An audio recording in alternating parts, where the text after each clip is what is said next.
Alright, BobalosRex here.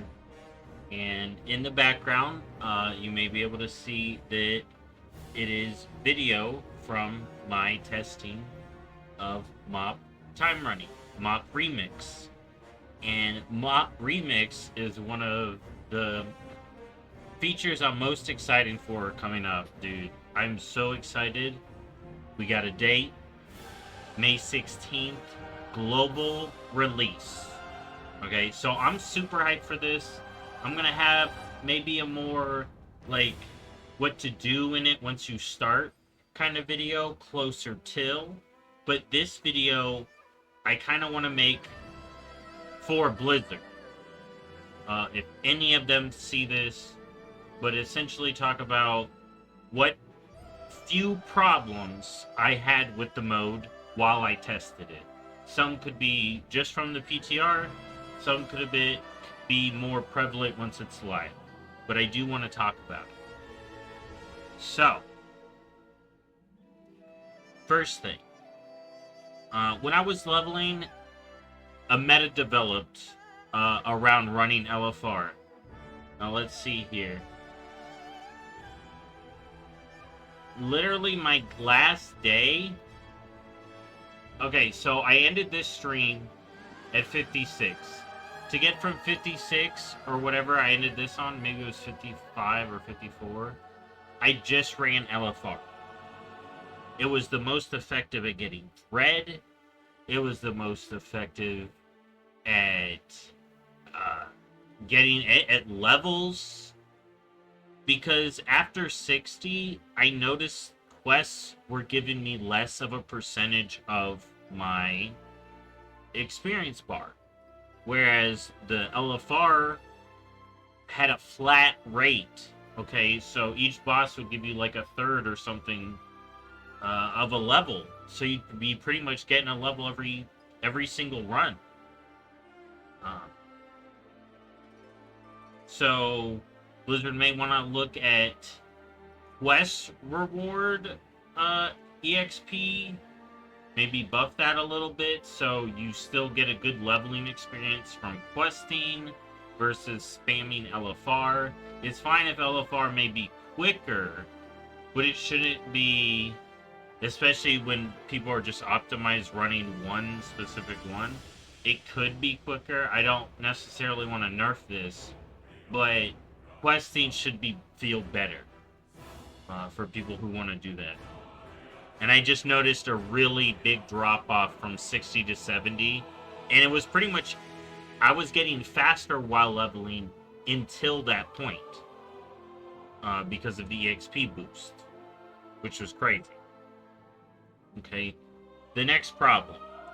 The dungeon and raid scaling seemed really off. Someone level 10 and me on my 70 were in the same dungeon.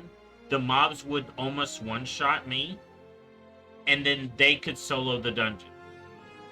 That scaling is really off, and it's funny too because I had tanked a heroic. So is the walk-in version different than the one I queue into? It was really weird. So I think they need to look at the scaling, or maybe it's balanced for a certain amount of thread. You do get more thread, or as you level up, you get a higher level of thread. So early on, you're getting a normal quality thread, which is like a 1%. Then you'll get an uncommon, which is like 3%. Then you'll get a rare, which is like 6%. And then you'll get an epic at level cap or close to level cap. And that one gives like 12%. If it's like stamina, I think that was the number I was working with.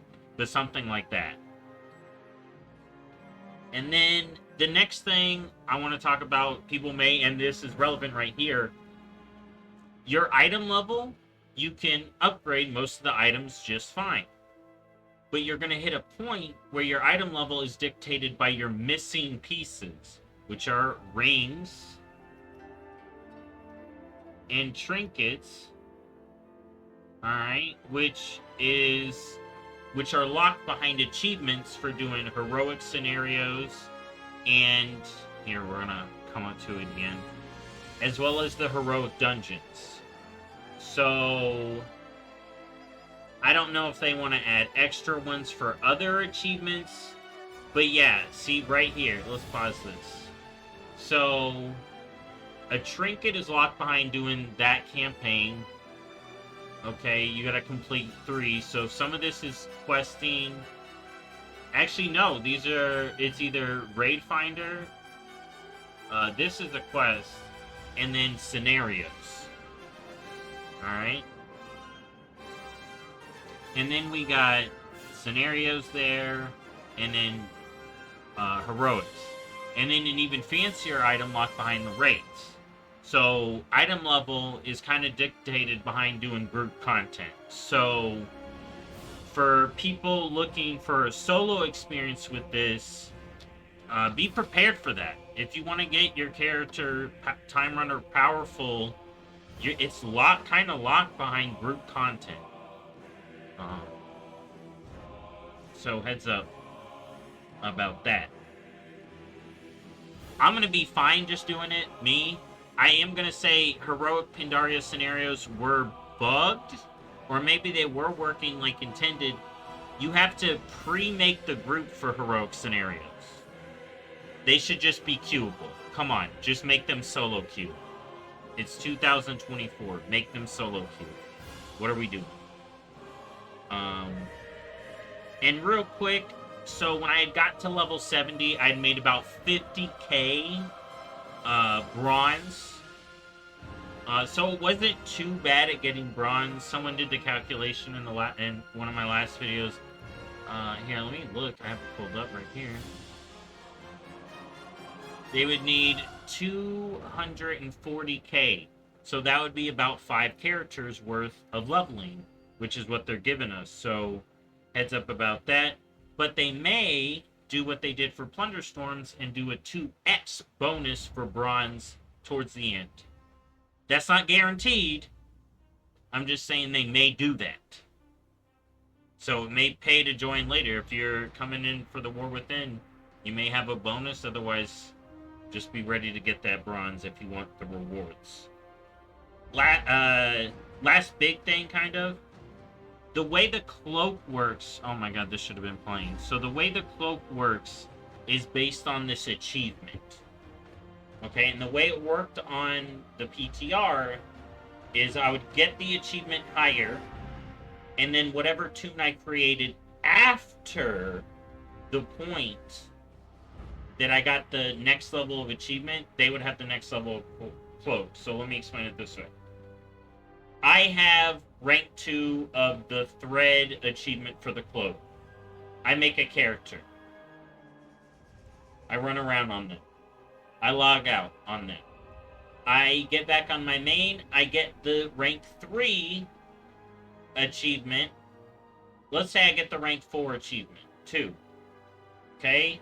I log back on my other character. Their cloak is the same. This is how it worked on the PTR. Hopefully they fixed this. I make a new character.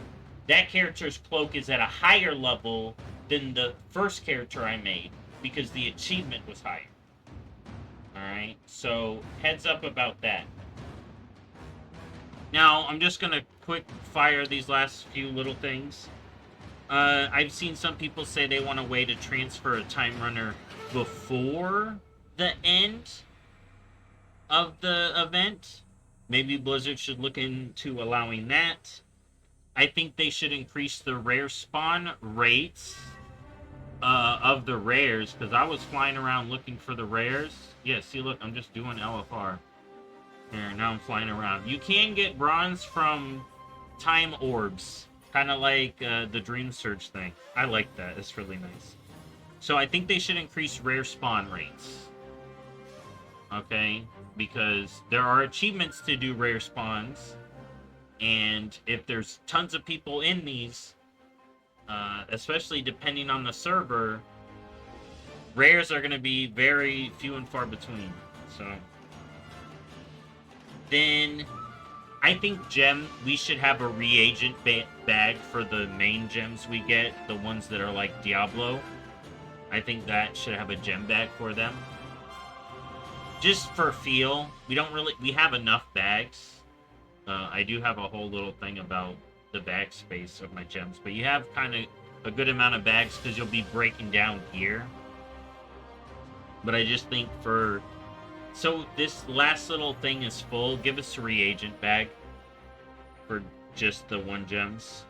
And there was a weird thing you could do. You could mail gear to the time runners. They can't use the mail, but they can pick up the mail. So that should be fixed for sure. And then people have been saying they want a challenge mode recolor. Maybe put something on that on an achievement. I know we get some class ensembles, which are cool, but I think that would be a good thing to do. We did get Garrosh shoulders, the bones of Manaroth on the vendors, so that's good.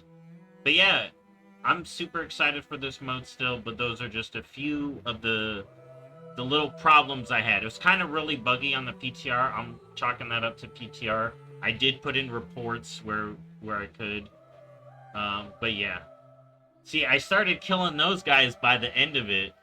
It was fun. Because you do get powerful out in the world.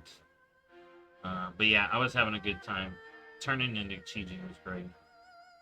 The VOD's still up if you want to check it out. But I'll see y'all next time. I can't wait to do this live. I will be ready the 16th.